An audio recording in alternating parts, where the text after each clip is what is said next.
I freaking told you, dude, everybody sucks. Remember that the first San Francisco Giants championship, Giants baseball, it's torture. 49ers football, everybody sucks. Why not the 49ers?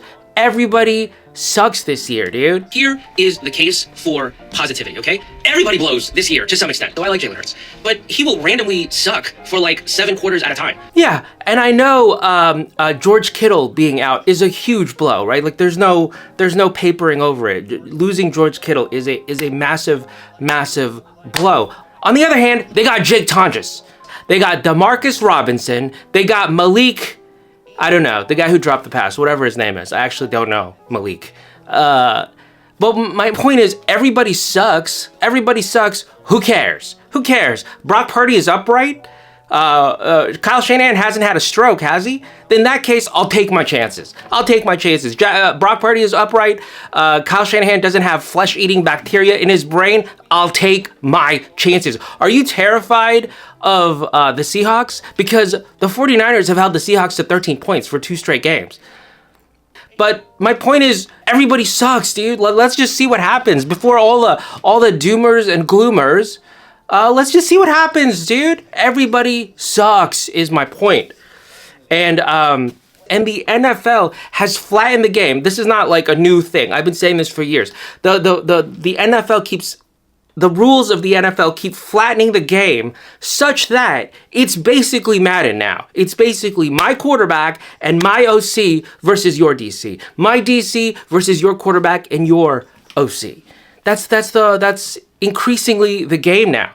So do I think the 49ers have a shot even without George Kittle, even without Brandon Ayuk, even without, I don't know what Ricky Pearsall's status is going to be, but even without Nick Bosa, even without all the players lost? Yeah, why not? Like, what? The Seahawks are like a huge juggernaut. I know everybody is jerking the hell out of Sam Darnold, and I like Sam Darnold, but I'm sorry, they scored 13 points last time the 49ers played them. The 49ers have held the Seahawks to 13 points 2 games in a row. So come on, like, everybody relax. Now, do I feel like even without George Kittle, the 49ers could possibly exceed 13 points this time?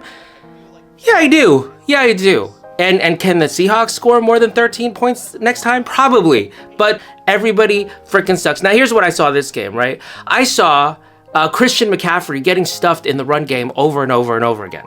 I saw him constantly getting stuffed, and Kyle Shanahan having to go shotgun because he needed to force the Eagles to honor the passing game, right? And that means, you know what that means? You know what that means? The fact that Brock Purdy had to make pinpoint passes to players like Demarcus Robinson. You know what that means, right? That means that Demarcus Robinson is now an Avenger. He's now an honorary Devenger. Like, remember when Deebo Samuel was out and Brandon Ayuk was out? Nick Wright and Colin Cowherd had to elevate Juwan Jennings. Juwan Jennings, who they thought was Juan Jennings. They thought Juwan Jennings was Juan Jennings. They used to think Juwan Jennings was Juan. They had to make Juan an Avenger. They had to learn his name. He said, Juwan? What? So then finally, Juwan Jennings became an Avenger. And now, since George Kittle is out, they have no choice. They have to make they can't give Brock Purdy the credit. Brock Purdy can't get credit. They have to give it to the new Avenger, Malik. What's his name? The guy who dropped, I can't remember his name. Who's the guy who dropped the pass? Can somebody remind me? Malik what? No. Jake Tonjes is an Avenger now. He's Captain America, Jake Tonjes. What are you talking about? So, 49ers football, everybody sucks.